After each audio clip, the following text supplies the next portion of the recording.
Bonjour, chers élèves, une deuxième fois. Alors, toujours dans le cadre de l'enseignement des sciences de la vie de la Terre à distance, et toujours en relation avec la première unité, deuxième chapitre, le rôle du muscle dans la conversion de l'énergie. Alors, on est dans la quatrième séance. Et pour commencer, on va faire un petit rappel de la troisième séance. Alors, on a vu en troisième séance le sarcomère est l'unité structurale et fonctionnelle du muscle squelettique strié. Alors, on a vu que ce sarcomère, c'est celui qui forme en général le muscle et c'est lui qui est responsable de la fonction du muscle qui est la contraction. Aussi, on a vu aussi que le sarcomère est composé essentiellement de deux types de myofilaments qui sont l'actine et la myosine. On a vu que l'actine sont les myofilaments fins et la myosine sont les myofilaments épais. Aussi, on a vu que le myofilament fin d'actine est composé de l'assemblage de trois types de molécules. L'actine, la troponine et la tropomyosine. D'accord? Ensuite, on a vu que le myofilament épais de myosine est composé de l'assemblage de deux types, d'un seul type de molécules, c'est la myosine. Et on a terminé la séance par quoi? Par les manifestations qui s'enregistrent sur le sarcomère lors de sa contraction. On a vu qu'il y a des modifications concernant la taille du disque I, il y a un raccourcissement du disque I, un raccourcissement, et on a dit presque disparition de la bande H, et enfin un rapprochement des deux stries Z. Cela amène à quoi? Cela amène à la contraction de quoi? La contraction du sarcomère. Et je vous ai demandé d'essayer de faire un schéma explicatif des deux états du sarcomère lors de sa contraction et lors de son état de repos au relâchement. Alors, aujourd'hui, notre séance 4, qui est la dernière séance de cette unité-là, on va voir quel est le mécanisme de la contraction musculaire et on va terminer cette séance par un bilan du chapitre et un bilan de l'unité. D'accord? Alors, commençons par les manifestations qui s'enregistrent sur le sarcomère. On a vu que les modifications observées sur le sarcomère contracté, qu'on vient de rappeler, ne peuvent s'expliquer que par un mouvement des myofilaments les uns par rapport aux autres.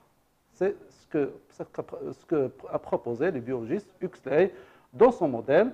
Alors, ce biologiste, il a proposé que la contraction du sarcomère ne peut se manifester que par un glissement des myofilaments fins par rapport aux myofilaments épais. Alors, on va justifier ça et on voit comment se fait cette contraction au niveau moléculaire. Alors, faisons un petit rappel concernant la jonction neuromusculaire, d'accord? La jonction neuromusculaire, c'est-à-dire l'endroit où il y a un contact entre le nerf et le muscle. Et on a vu que la fibre nerveuse, ou le motoneurone, d'accord? Et se termine par quoi? Se termine par des terminaisons nerveuses qu'on appelle aussi terminaisons axonales. Cette terminaison est mise en contact avec les fibres musculaires qui apparaissent ici en rouge. Alors, l'endroit où il y a le contact ou la jonction neuromusculaire s'appelle aussi plaque motrice. Alors, on a vu que la contraction commence par quoi? Commence par une stimulation efficace au niveau du nerf. Alors, qu'est-ce qu'il arrive lorsqu'on applique une stimulation efficace au niveau de la fibre musculaire? Alors, on a enregistré trois manifestations au niveau d'une fibre musculaire excitée par une stimulation efficace. Alors, la première manifestation ici, par une courbe noire qui représente le potentiel d'action enregistré sur la fibre musculaire. Et en bleu, c'est la libération du calcium cytoplasmique ou bien sarcoplasmique. Et en rouge, c'est quoi? C'est la contraction de quoi? La contraction du sarcomère. D'accord? Alors, qu'est-ce qu'on voit ici? Il y a une succession chronologique des trois manifestations. Alors, Une stimulation efficace du nerf conduit à quoi? Conduit en ordre à quoi? Un enregistrement d'un potentiel d'action au niveau de la fibre musculaire. Voilà. Suivi de quoi? Suivi de libération des ions calcium par le réticulum sarcoplasmique au niveau du sarcoplasme. D'accord? Et enfin, la contraction du sarcomère. Dans ce cas, on voit que la contraction est précédée de la sécrétion de quoi? Du calcium. Donc on peut supposer que le calcium est à l'origine de quoi? Est à l'origine de la contraction. Même chose pour le calcium, sa libération est en relation avec l'enregistrement du potentiel d'action. Alors, on va voir la première expérience. C'est une expérience réalisée sur une myofibrie isolée. Alors, on a fait varier les conditions expérimentales en T1 et T2 et T3. Qu'est-ce qu'on a fait? Qu'est-ce qu'on a fait plutôt? On a ajouté en premier lieu l'ATP seul. Alors, dans ce cas, vous voyez ici qu'il n'y a que la tension de la myofibrie reste nulle. Donc, l'ATP seul n'a pas d'effet sur la tension de la myofibrie. D'accord? Alors, ensuite, en temps T2, on a ajouté l'ATP, mais en plus, les ions calcium. D'accord? Alors, qu'est-ce qu'on a vu? Il y a une augmentation immédiate de la tension de la myofibrie. Donc, il y a une contraction. Dans ce cas, on peut dire que l'ATP en présence des ions calcium conduit à la contraction de quoi? À la contraction de la myofibrie. Et en temps T3, on a ajouté un chélateur c'est un inhibiteur qui bloque l'action de quoi? L'action des ions calcium. Et qu'est-ce qu'on a enregistré? Une chute de quoi? De la tension de la myofibrie. Donc, il a bloqué aussi la contraction musculaire. Donc, qu'est-ce qu'on peut dire dans ce cas? Que l'inhibition de l'action des ions calcium bloque la contraction de sarcomère. Alors, comme conclusion générale, qu'est-ce qu'on peut dire dans ce cas? Alors, la présence des ions calcium et leur action, donc ici, on a bloqué l'action, donc son action est importante, sont des conditions nécessaires à la contraction du sarcomère. Et cette action qu'on ne connaît pas jusqu'à maintenant. On va voir après quelle est cette action des ions calcium dans la contraction du sarcomère. Maintenant, une deuxième expérience qui va mettre en évidence le rôle de quoi? Le rôle de l'ATP. Parce qu'on a dit avant que l'ATP est une molécule qui est à l'origine de l'énergie directe de la contraction musculaire. Alors, en temps T1, on a ajouté le calcium, qu'on a dit que c'est un élément responsable de quoi? De la contraction. Et on a vu qu'on enregistre quoi? On n'enregistre rien, qu'il n'y a pas une tension. Dans ce cas, le calcium seul est insuffisant pour la contraction du sarcomère. En temps T2, on a ajouté en plus du calcium à l'ATP. Cela montre que, et on a enregistré une augmentation immédiate, une deuxième fois, de quoi? Comme on a vu dans la première expérience, une augmentation de la tension du quoi? De la myofibrie. Dans ce cas, même conclusion, les ions A+, T2+, et en présence de l'ATP sont indispensables à la contraction du sarcomère. Et si en temps T3, on ajoutait un inhibiteur de quoi? De l'hydrolyse de l'ATP. Qu'est-ce qu'on a enregistré? Une chute de quoi? De la tension de la myofibrie. Dans ce cas, cela montre quoi? Cela montre que l'hydrolyse de l'ATP est nécessaire à la contraction du sarcomère. C'est compris? Donc, comme conclusion, la présence de l'ATP est sans l'hydrolyse. Donc l'ATP, même s'il est présent, s'il n'y a pas une hydrolyse, donc ça ne sert à rien. Est nécessaire à quoi? À la contraction du sarcomère. Donc on peut écrire comme conclusion générale concernant les conditions nécessaires à la contraction du sarcomère. Les conditions nécessaires à la contraction du sarcomère sont à la fois. Donc à la fois, c'est-à-dire il doit être présent les deux à la fois. Quelles sont ces deux conditions nécessaires qui doivent être présentes à la fois? C'est la présence des molécules ATP et leur hydrolyse. Présence des ions calcium et leur action. D'accord? Donc, ces deux conditions, s'ils ne sont pas présentes, s'il manque une, la contraction ne se fait pas. Alors, comment interviennent les ions calcium? C'est-à-dire, on va savoir quelle est l'action des ions calcium dans la contraction de quoi? Dans la contraction des sarcomères et les molécules d'ATP. Donc, on va voir comment intervient l'hydrolyse de l'ATP dans la contraction du sarcomère. Alors, on va voir ces trois expériences qui vont montrer le rôle du calcium. Alors, première expérience, deuxième expérience et troisième expérience. On a trois expériences dont les conditions sont différentes. Commençons par la première expérience. On a mis en présence l'actine avec la myosine, soit le calcium présent ou absent, on obtient les mêmes résultats. Formation des ponts actin-myosine, donc c'est-à-dire le calcium et plutôt l'actine et la myosine se relient pour former un complexe qui s'appelle le pont ou bien le complexe actin-myosine et une contraction des myofibrilles, de myofilaments plutôt. Alors, donc, dans ce cas, qu'est-ce qu'on va dire? Les molécules d'actine et de myosine ont la capacité de se lier. Donc, il y a une capacité des molécules d'actine et de myosine de se lier et pour former un complexe ou pont qui s'appelle le pont ou bien le complexe actin-myosine.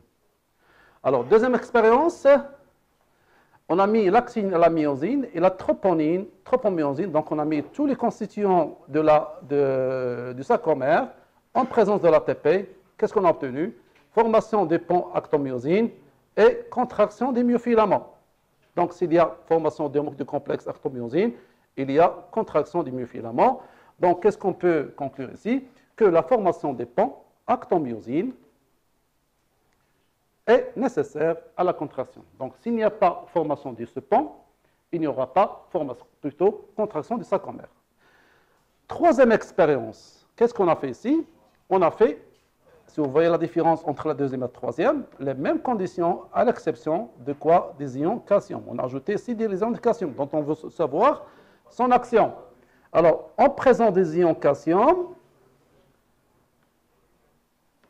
formation des ponts actin-myosine. Donc ici, il n'y a pas formation des ponts actin-myosine. Par contre, ici, lorsqu'il y a présence des ions calcium, il y a formation des ponts actin-myosine. Et dans ce cas, il y a contraction. Donc la différence entre les deux expériences, c'est la présence des ions calcium, ici absence. Et cette différence, il a conduit à un changement des résultats. Donc qu'est-ce qu'on peut dire en comparant les deux expériences? Que les ions calcium, leur rôle c'est quoi? C'est la formation des ponts actin-myosine et par suite, c'est la contraction des myofilaments. Les ions calcium sont responsables de la formation des ponts actin-myosine, d'accord? Et par suite, c'est l'origine de quoi? L'origine de la contraction. Alors, conclusion générale des trois expériences. Les ions calcium permettent la liaison entre les molécules d'actine et de myosine. Donc ça, c'est l'action des ions calcium. C'est permettre la liaison entre ces deux types de molécules. Et par suite, formation de quoi? Formation du complexe ou pont actin-myosine. Ce qui permet d'activer une fonction ATPasique, c'est-à-dire qui permet d'hydrolyser l'ATP de ce complexe dans l'hydrolyse de l'ATP. D'accord? Maintenant, on va passer au mécanisme, ou plutôt aux étapes de quoi? De la contraction du sarcomère. Alors, rappelons qu'on a déjà vu que la structure moléculaire des filaments d'actine est composée, comme vous voyez ici, trois couleurs, trois schémas, trois modèles, c'est-à-dire les trois molécules en orange, la tropomyosine. Cet élément, c'est quoi? C'est la troponine. Et en vert, c'est quoi? C'est les molécules d'actine. Alors, qu'est-ce qu'il arrive en première étape? Alors, après excitation, on a libération des ions calcium.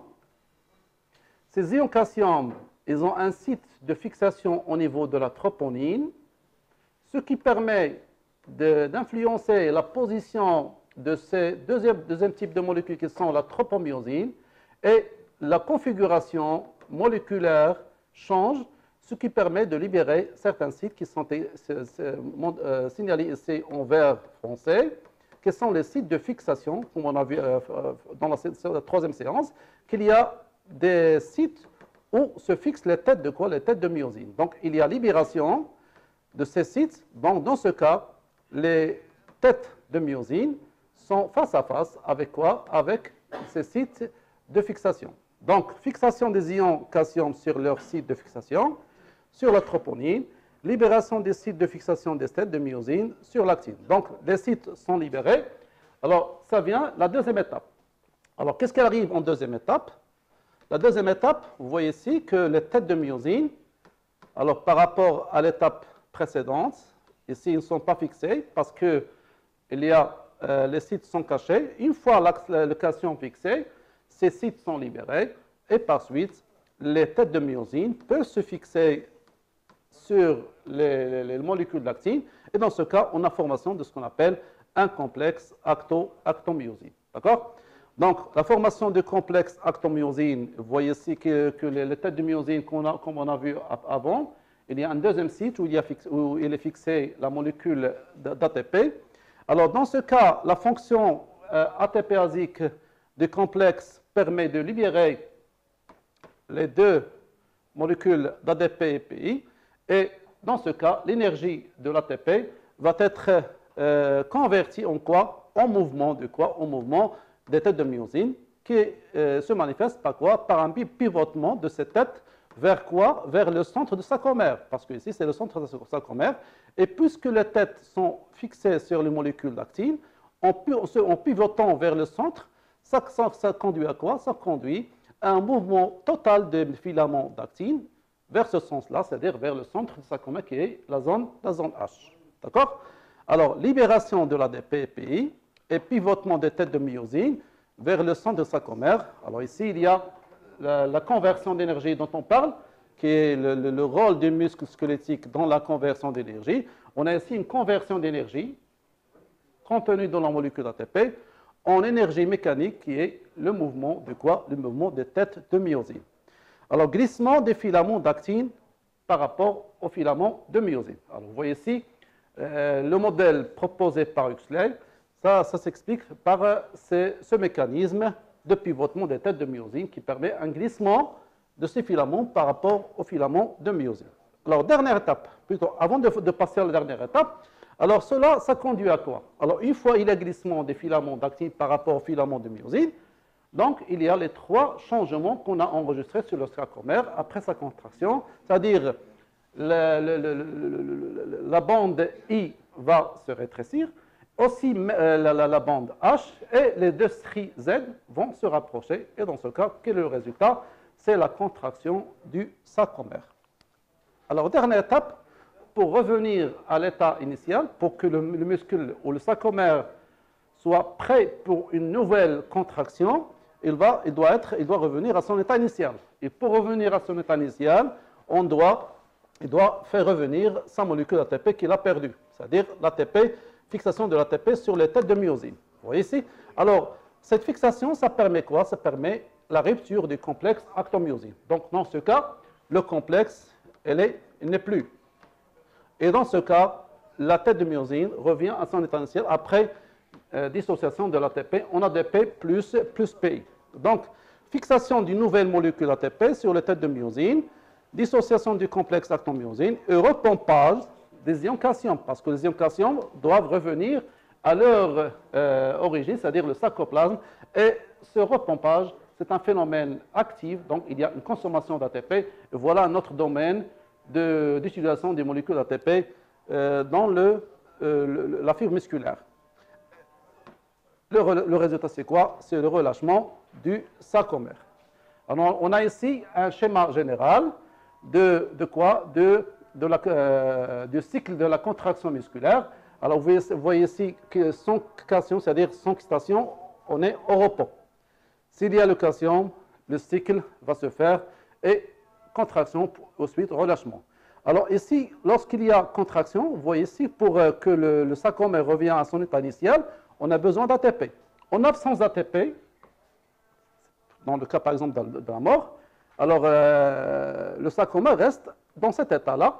C'est ce qui permet de voir la rigidité cadavrique qu'on voit chez les morts. En absence d'ATP, les têtes de myosine restent solidement attachées à l'actine.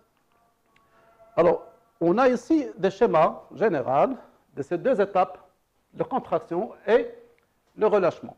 La contraction commence par la stimulation, libération, plutôt la stimulation du nerf qui passe vers la fibre musculaire.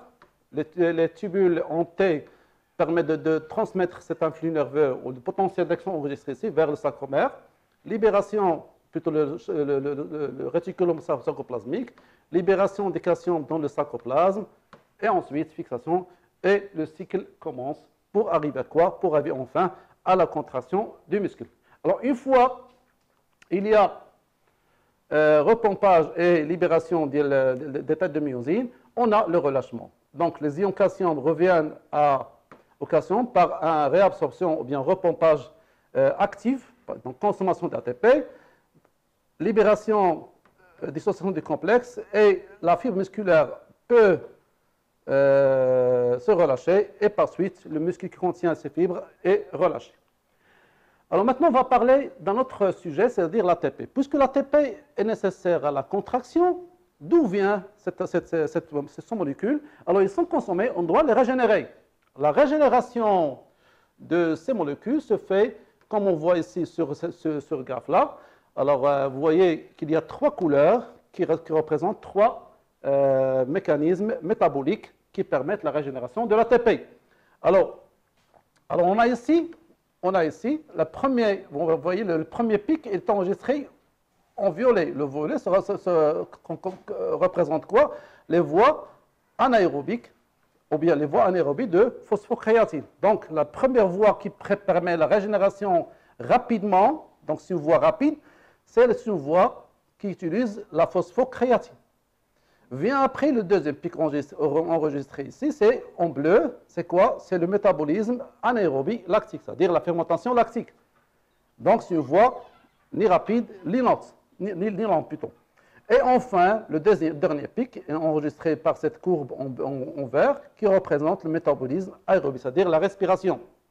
Dans ce cas, les voies de régénération de l'ATP se fait par trois voies. La première voie, c'est la voie anaérobique, ou bien anaérobie, c'est anaérobie, lactique, alactique plutôt, c'est-à-dire qui ne produit pas l'acide lactique. Alors, on a deux voies. La première voie, ça utilise la phosphocréatine pour produire l'ATP avec libération de chaleur. C'est la chaleur initiale dont on a parlé en deuxième séance. Et la deuxième voie, c'est utilise l'ADP et l'ADP.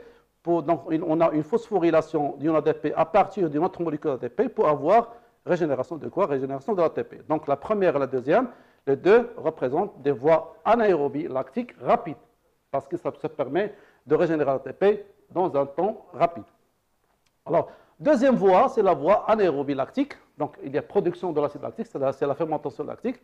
C'est la réaction que vous avez écrite dans le premier chapitre. Alors, ça permet de régénérer deux molécules d'ATP avec libération d'une petite chaleur. Donc, c'est une voie moyennement rapide.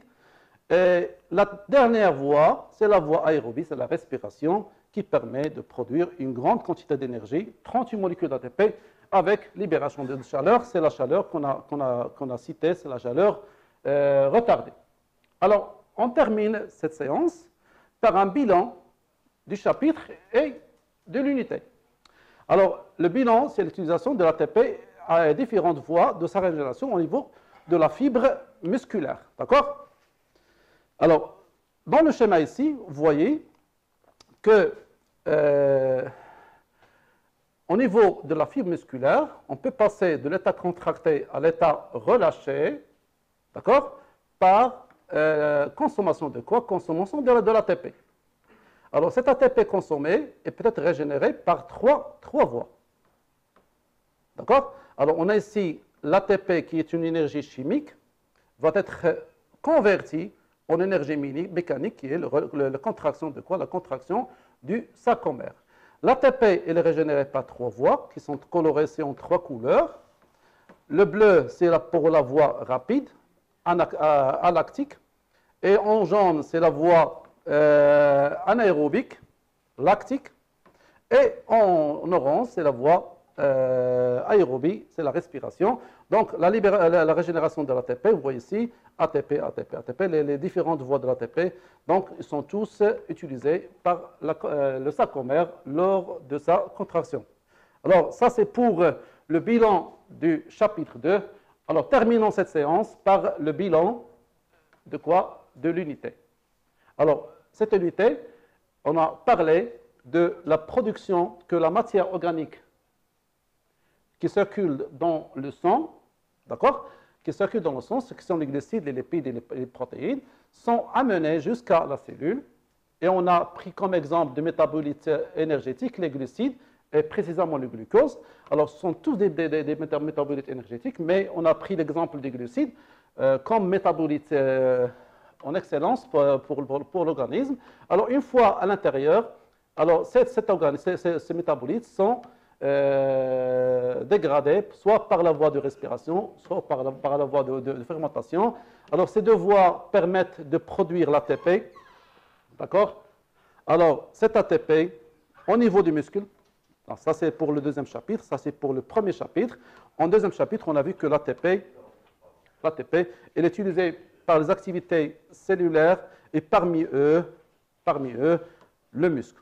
Alors, on peut utiliser l'ATP dans les synthèses cellulaires, comme on peut les utiliser dans le transport actif, comme on a vu au niveau de réticulum sarcoplasmique. On a vu que le réticulum sarcoplasmique peut repomper le calcium en utilisant de l'ATP. Donc, mais on a pris le chapitre 2 pour voir la conversion, parce que l'organe consommateur d'ATP par excellence, c'est le muscle. Et on a vu que le muscle peut convertir l'énergie chimique contenue dans l'ATP en énergie mécanique. Alors, en faisant une relecture de ce bilan, alors, il y a conversion de l'énergie chimique contenue dans le métabolisme énergétique, c'est le glucose, en énergie chimique contenue dans l'ATP, et ensuite, on peut convertir l'ATP, l'énergie contenue dans l'ATP, en énergie mécanique. Alors, j'espère que j'étais clair concernant cette séance. Alors, en attendant la séance prochaine, essayez de réviser vos leçons et à bientôt.